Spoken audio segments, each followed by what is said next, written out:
Olá pessoal, na aula de hoje nós vamos continuar falando sobre arquiteturas de sistemas distribuídos. Mais especificamente, vamos falar sobre estilos arquiteturais em sistemas distribuídos. Vamos começar falando um pouquinho sobre o que é arquitetura de software, de forma bastante breve. Tá? A arquitetura basicamente vai definir como os componentes de um software vão estar organizados e como eles vão interagir. Então, basicamente, quem se comunica com quem e como é que é feita essa interação. Em sistemas distribuídos, especificamente, é extremamente importante discutir a arquitetura de um sistema distribuído para discutir, além de como os componentes vão interagir no sistema, e também como é que eles vão estar divididos em diferentes máquinas. Então, isso vai ter impacto muito grande em como proporcionar uma comunicação efetiva entre os componentes e ter um desempenho satisfatório de acordo com o tipo de comunicação que eles podem fazer. Tá? Então, nesse capítulo, falando um pouquinho sobre arquitetura, vamos discutir alguns estilos arquiteturais específicos de sistemas distribuídos. O que seriam então estilos arquiteturais? Que tipo de preocupação e pergunta a gente vai fazer? Basicamente, a gente vai querer saber alguns pontos como é que o sistema vai ser dividido em componentes? Como é que o nosso sistema distribuído vai estabelecer a conexão desses componentes? Basicamente, que componente conversa com quais outros componentes e como é que essa comunicação pode ser feita? Quais são os dados que os componentes vão trocar entre eles? Então, definir claramente que tipo de informação vai trafegar entre os diferentes componentes. E como os componentes são configurados conjuntamente no sistema. Tá? Então, basicamente, temos que lembrar que todos os componentes juntos fazem parte de um grande sistema e temos que configurar todos eles de forma que as funcionalidades do sistema sejam oferecidas nesse grande sistema distribuído, com componentes distribuídos. Então, especificamente, nós vamos estar falando aqui sobre 4 estilos arquiteturais que são importantes para sistemas distribuídos, que é a arquitetura em camadas, a arquitetura orientada a objetos ou orientada a serviços, a arquitetura baseada em recursos e a arquitetura Publish Subscribe, que é uma arquitetura baseada em eventos. Vamos começar falando sobre a arquitetura em camadas. Tá? Um dos modelos mais básicos de sistemas distribuídos é o chamado modelo cliente-servidor. Basicamente, eu tenho 2 pedaços de um programa que compõem o sistema distribuído. O cliente vai fazer requisições de algum serviço, de funcionalidades, e o servidor vai responder essas requisições. Um modelo cliente-servidor nada mais é do que uma arquitetura em camadas. Tá? Então, eu vou dividir o sistema em cliente-servidor no mínimo 2 camadas, onde um faz requisições para o outro. Se a gente generalizar esse modelo de cliente-servidor, nós temos o chamado arquitetura em camadas, que eu vou ter N camadas possíveis, onde eu tenho uma propriedade básica em que o componente em uma camada só pode fazer chamadas à camada de baixo e receber a sua resposta. Tá? Então, basicamente, se eu tenho um componente, por exemplo, na camada N, que é a última camada do sistema, eu posso fazer requisições para a camada N-1. A camada N-1 só pode repassar a chamada para a camada N-2, até chegar na camada mais baixa, que seria a camada 1. Tá? Então, as requisições também podem ter um caminho de volta, que seria a resposta. Então, chegando a requisição na camada 1, ela vai ser respondida para a camada 2, que sobe para a camada 3, até chegar novamente na camada N, onde foi originada a requisição. Tá? Então, a característica da arquitetura em camadas é que cada camada só consegue chamar a camada de baixo. Existem algumas variações da arquitetura em camada que podem permitir também uma chamada à camada de cima, chamada upcall. Tá? Então, por exemplo, em sistemas operacionais, também posso ter uma arquitetura em camadas. O hardware, através do controlador, também pode mandar chamadas, por exemplo, para o SO através de interrupções. Tá? Então, isso é um exemplo de uma chamada também de baixo para cima, apesar do mais comum ser apenas de cima para baixo. A arquitetura em camadas é extremamente popular em sistemas web hoje em dia. Então, a divisão de sistemas em front-end e back-end é uma linguagem bem popular para esses sistemas, nada mais é do que dividir o sistema em 2 camadas. Front-end para a camada mais de apresentação, de interface com o usuário, e a camada de back-end com a lógica do negócio. Tá? Geralmente, a divisão simplista front-end e back-end e esconde mais divisões em camadas, outras camadas que podem estar por trás. Por exemplo, é comum o back-end ser dividido também em servidores de aplicação, com a lógica do negócio, servidores de banco de dados, que é uma nova camada que se insere nesse modelo em camadas. Então, por exemplo, se eu tenho a camada do cliente, apresentação, camada de lógica e de banco de dados, uma arquitetura em camadas vai fazer o cliente só se comunica com o servidor da aplicação, o servidor da aplicação repassa a requisição para o banco de dados, para extrair os dados em uma consulta, o banco de dados responde para o servidor da aplicação, que responde para o cliente do front-end. Note que não há comunicação direta entre cliente e banco de dados.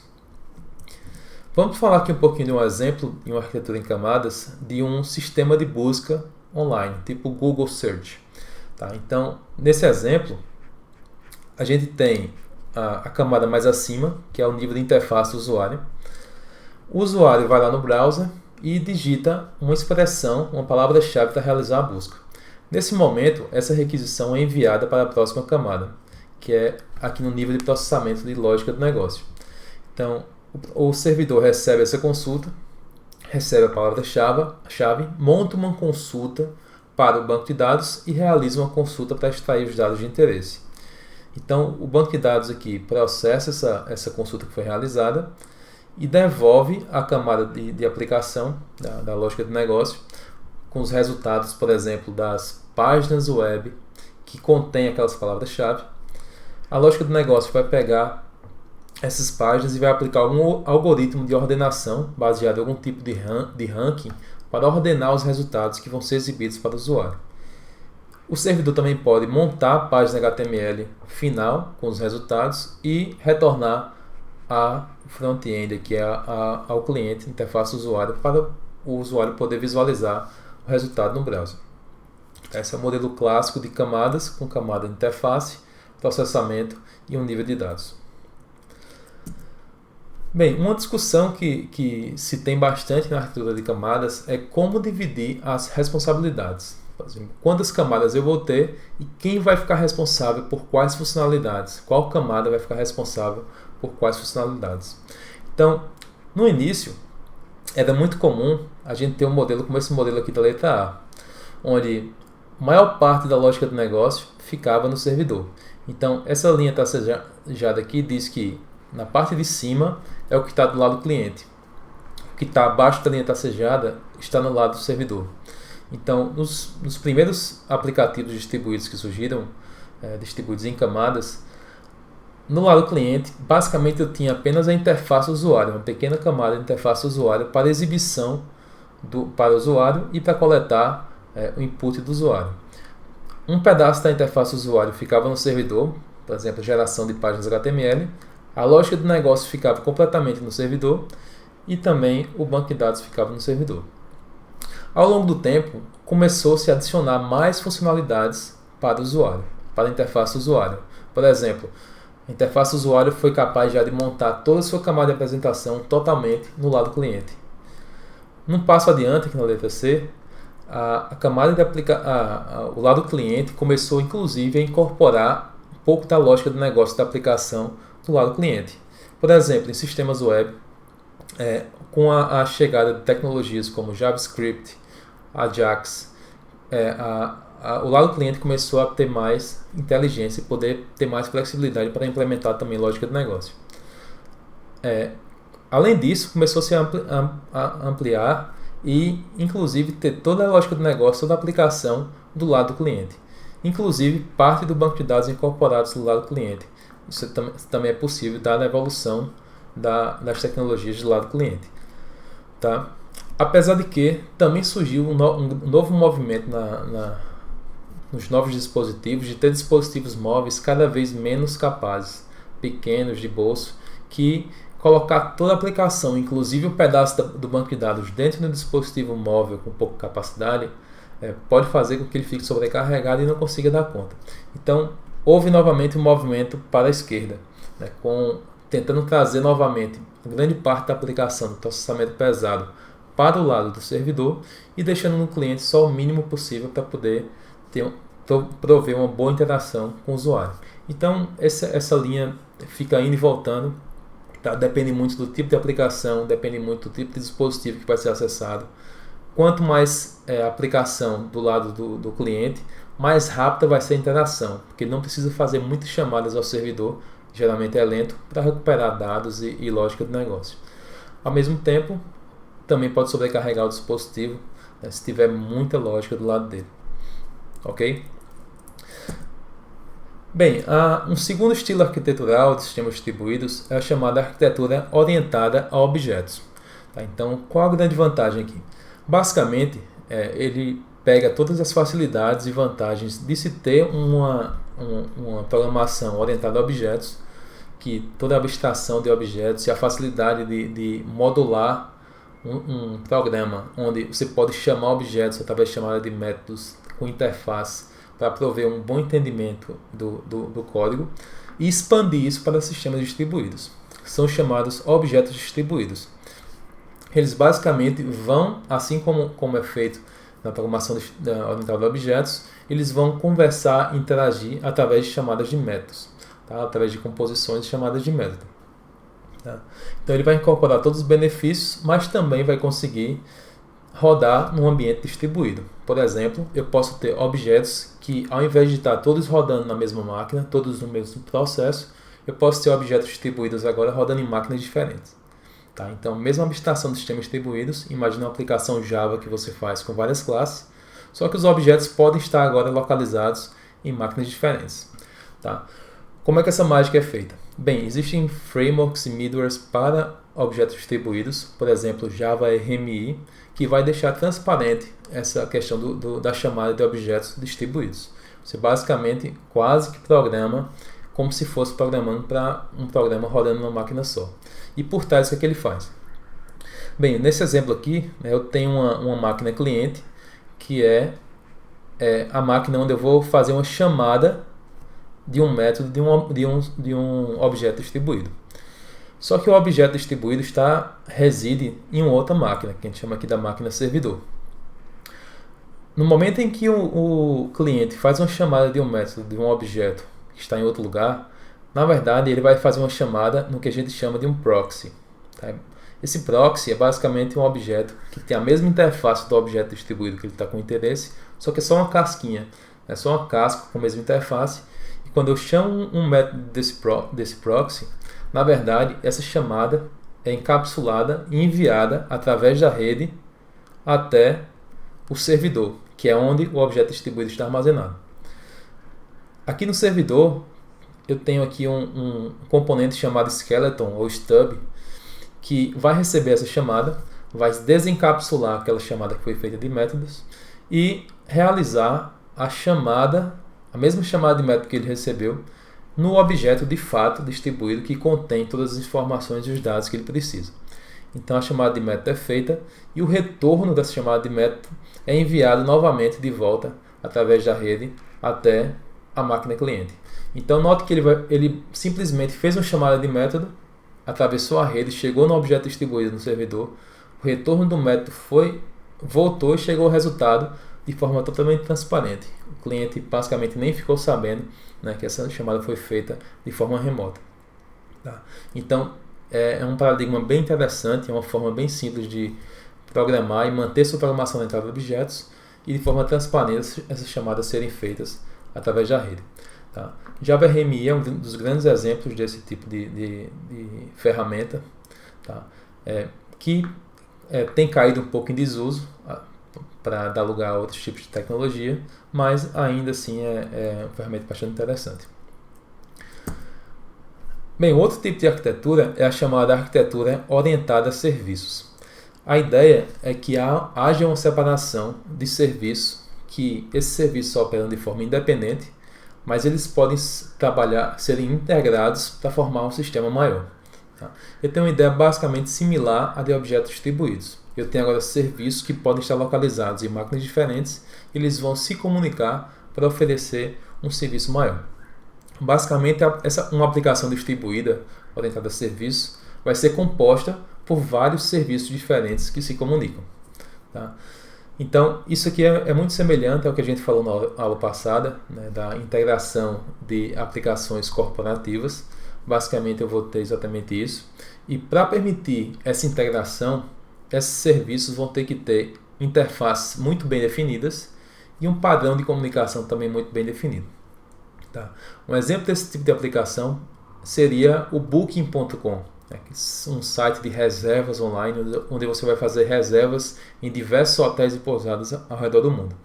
Então, o Booking basicamente é uma aplicação distribuída que ele tem um serviço de reserva, que esse serviço de reserva, no momento que ele vai efetuar uma reserva no hotel, ele vai ter que consultar o serviço que está rodando em outra máquina, que é o serviço de reservas do hotel que ele tem interesse.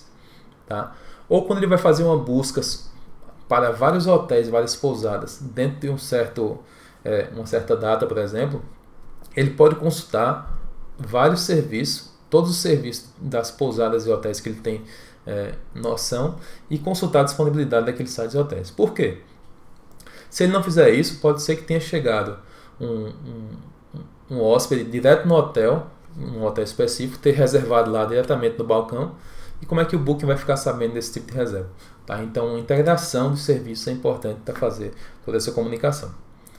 Ok? A integração de serviços é uma arquitetura bastante usada em sistemas distribuídos e bastante difundida. Tá? Chamadas Web Services é um dos tipos de arquitetura orientada a serviço bastante usada.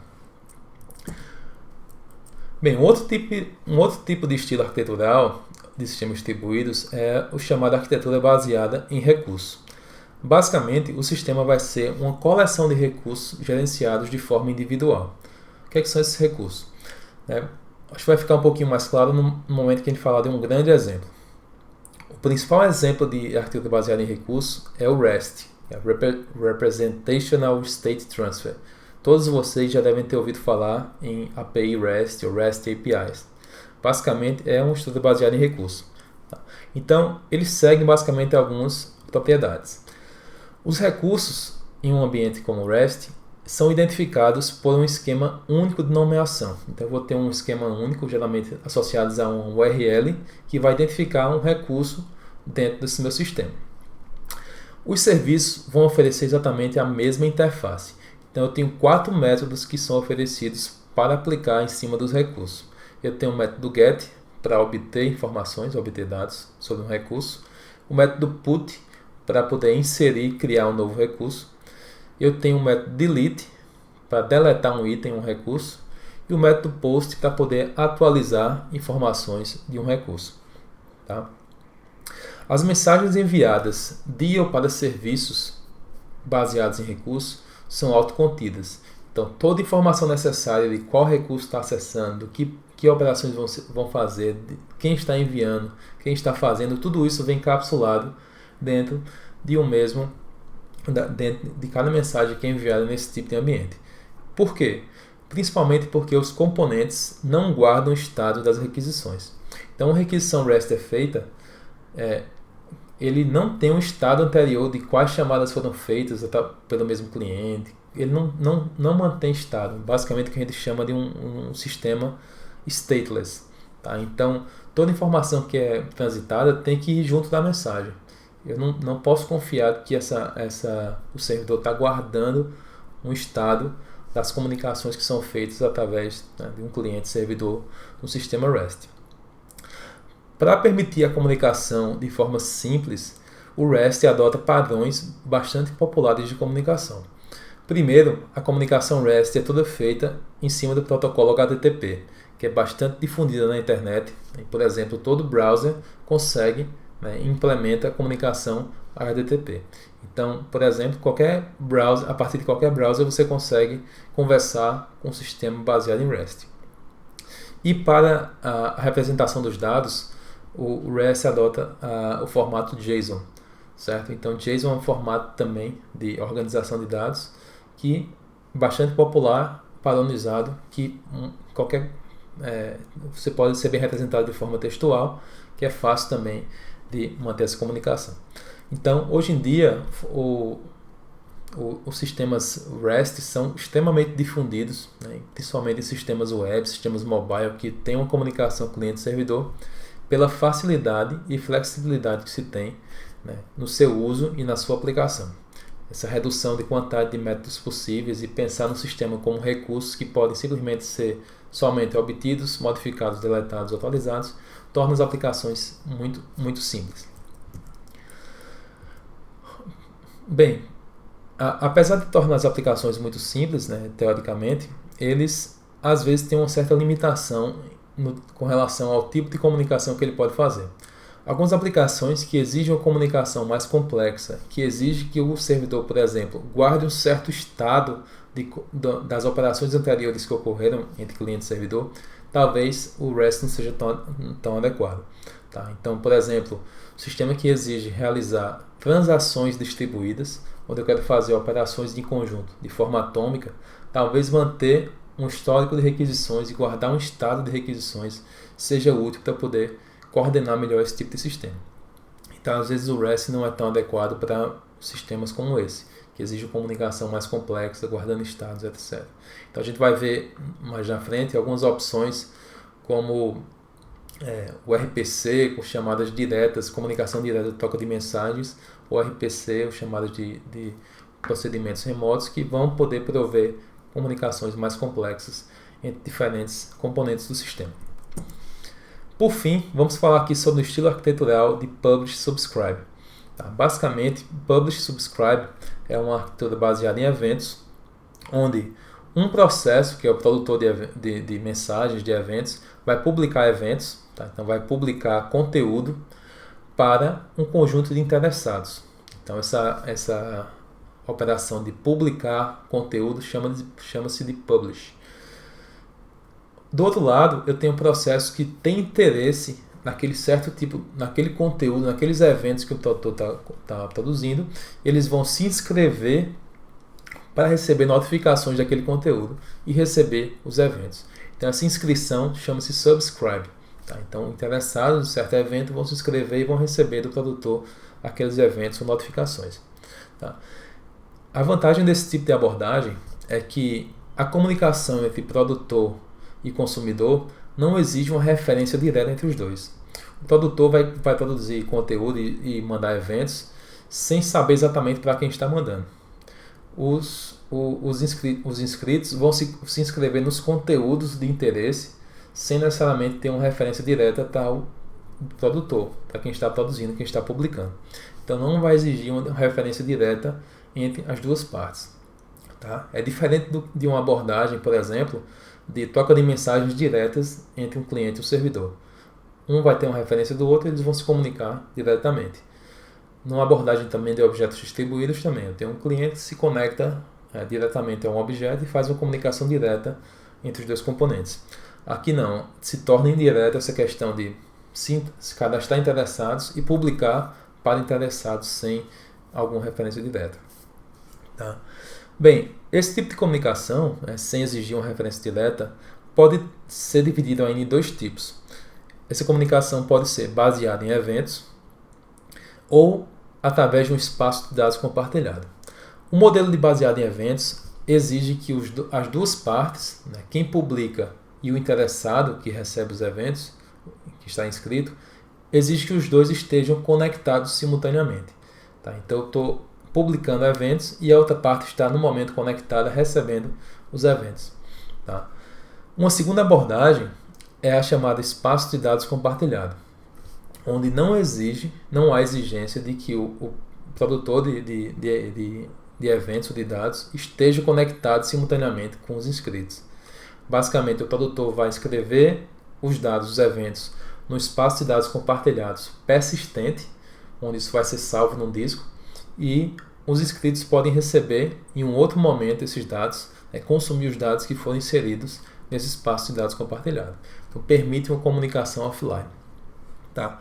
Quais seriam, então, por exemplo, exemplos de Publish Subscribe na prática?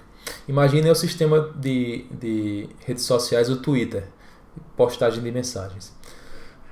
O próprio feed do Twitter seria basicamente um espaço de dados compartilhado. Tá? Eu tenho os interessados em seguir alguém, seguir pessoas, podem se inscrever para seguir as pessoas. Então você está following aquelas pessoas e está interessado no conteúdo que ela gera. Então no momento que eu entro no sistema, eu posso consultar o espaço de dados compartilhado para poder consumir o conteúdo dos eventos gerados pelas pessoas que eu tenho interesse. Basicamente, montar minha timeline. Também existe uma abordagem baseada em eventos que exige que eu esteja conectado. Por exemplo, quando eu estou com o meu Twitter aberto e aparece a notificação, tem 10 novas mensagens chegaram, clique aqui para carregar as novas mensagens. Então note que o servidor me notificou que tem novas mensagens, eu estou conectado no momento, o Totó também, que é o Twitter, e me notificou que tem mensagens novas que eu posso clicar para serem carregadas. Isso também pode ser pensado como você está no Facebook e de repente aparece um símbolozinho dizendo que tem uma nova notificação. Então você estava conectado e o Facebook mandou um aviso, entre outras coisas. Tá? Então você estava interessado em notificações, o Facebook foi lá e notificou você. Bem, essa notificação pode ser feita de duas formas. O servidor, o publisher, pode tanto publicar uma notificação a você e já enviar o evento junto, enviar os dados juntos, ou ele pode simplesmente mandar uma notificação para você, mas não enviar o evento. Então, sabendo que a notificação veio e que um novo evento existe, foi publicado, aí o cliente pode, depois o inscrito, fazer uma operação de leitura para retornar os dados referentes àquela notificação. Então, são duas abordagens diferentes que podem ser feitas. Tá? Ou o publicador manda os dados junto com o evento, junto com a notificação, ou ele simplesmente notifica e deixa a cargo do inscrito, do subscriber, consultar e retirar os dados no futuro. Tá? Então essa figurinha aqui exemplifica um pouquinho o publisher produzindo dados, essas bolinhas de várias cores diferentes, os subscribers que se interessaram nesses dados e vão consumir apenas os eventos de interesse deles. Ok, pessoal? Então, por hoje é só e até a próxima.